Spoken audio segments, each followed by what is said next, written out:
Ini ada pertanyaannya gulu, tapi saya harus jawab.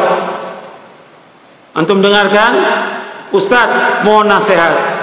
Siapa yang harus kita ikuti setelah antum dan Ustadz Abdul Hakim? Ini pertanyaan gulu, berlebih-lebihan. Banyak dai, antum nggak perlu pada saya Ustadz Hakim. Kita manusia biasa, kadang benar, kadang salah. Yang diikut siapa? Rasulullah SAW. Ustadz-ustadz yang lain banyak yang antum bisa belajar selama mereka berpegang kepada Quran wa sunnah ala fahmi salaf. Tadi saya bawakan perkataan Muhammad bin Sirin, inna hadzal ilma dinun fanduru amman ta'khuduna dinakum. Antum jangan gulu. Ini makanya ada sebagian orang menuduh antum yang ngaji sama saya, sama Ustadz Hakim, ta'assub fanatik, nggak mau terima dari yang lain. Padahal saya nggak pernah mengajarkan demikian, tidak. Yang saya bawakan dalil Quran Sunnah, Quran Sunnah, itu yang saya bawakan. Ya antum bisa ngaji kepada orang lain selama yang disampaikan itu juga dalil Quran Sunnah. Tapi antum nggak boleh kalau nggak dari Ustadz Yazid nggak mau terima, nggak boleh. Antum kembali lagi kepada alul bidah lagi, kepada hizbi lagi. Terima dari siapa aja selama itu dalil dari Quran dan Sunnah.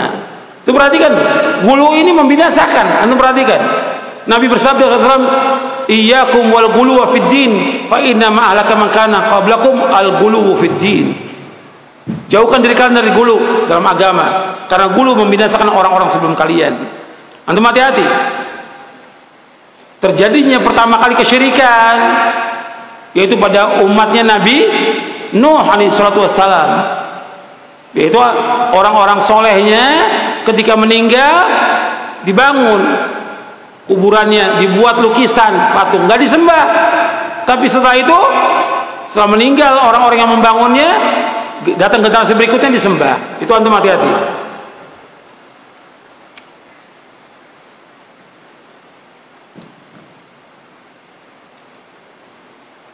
Bagaimana Ustadz?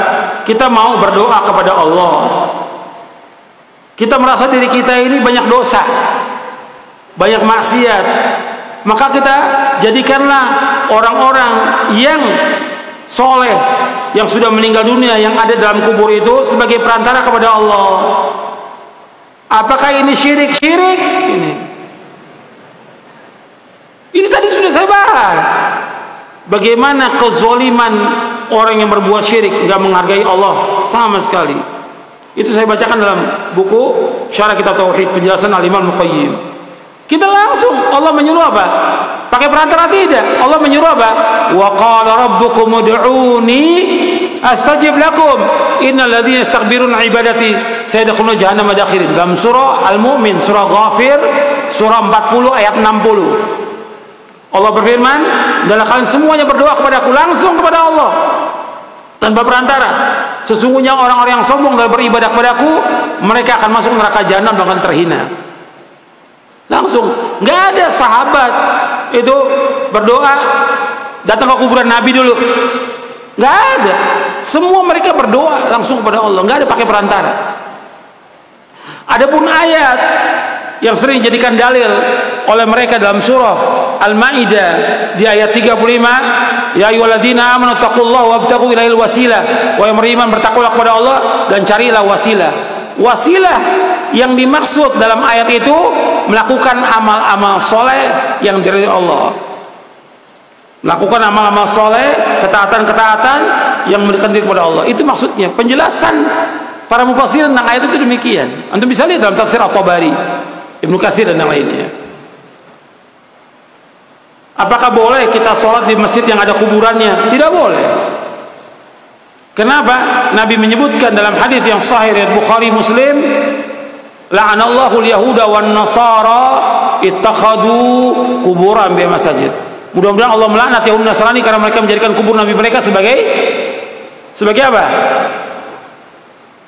Sebagai berhala, sebagai tempat ibadah. Mereka menjadikan kubur nabi mereka sebagai masjid, tempat ibadah. Aku larang kalian.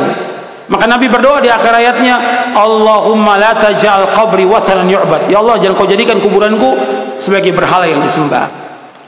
Makanya para ulama mengatakan tidak boleh kita sholat di masjid yang ada kuburannya. Saya jelaskan di buku Syarah Aqidah Ahlussunnah wal Jamaah, itu bisa lihat. Nggak boleh. Dan Nabi juga melarang dalam hadis yang sahih riwayat Muslim, la tusallu ilal kubur wa la tajlisu 'alaiha.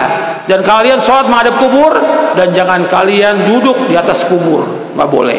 Hukumnya haram. Hadis yang sahih Muslim. Saya pikir cukup sampai di sini kajian kita karena sudah masuk waktu zuhur. Mudah-mudahan apa yang saya sampaikan bermanfaat untuk saya dan untuk antum sekalian. Kurang lebihnya saya mohon maaf, dan mudah-mudahan kajian ini bermanfaat dan terus dikaji materi yang seperti ini, dan antum baca bukunya, baca, ulangi lagi, tamat, ulangi lagi, agar antum paham, supaya betul-betul mengakar kalimat la ilaha illallah dalam hati kita dan keyakinan kita bertambah. Bab doanya Abdullah bin Mas'ud, Allahumma zidna imanan wa yaqinan wa fiqhan. Ya Allah, tambahkanlah kami pemahaman, keyakinan. Allahumma zidna iman, ya Allah, tambahkanlah kami iman, keyakinan dan pemahaman agar bertambah. Kemudian amalkan dan baca kitab-kitab yang lain.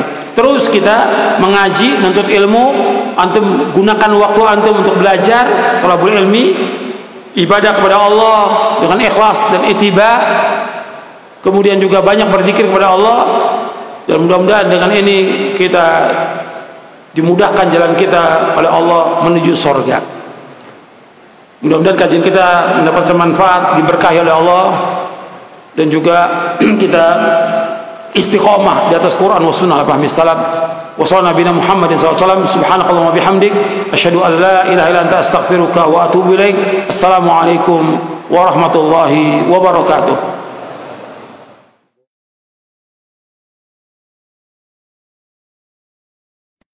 Allah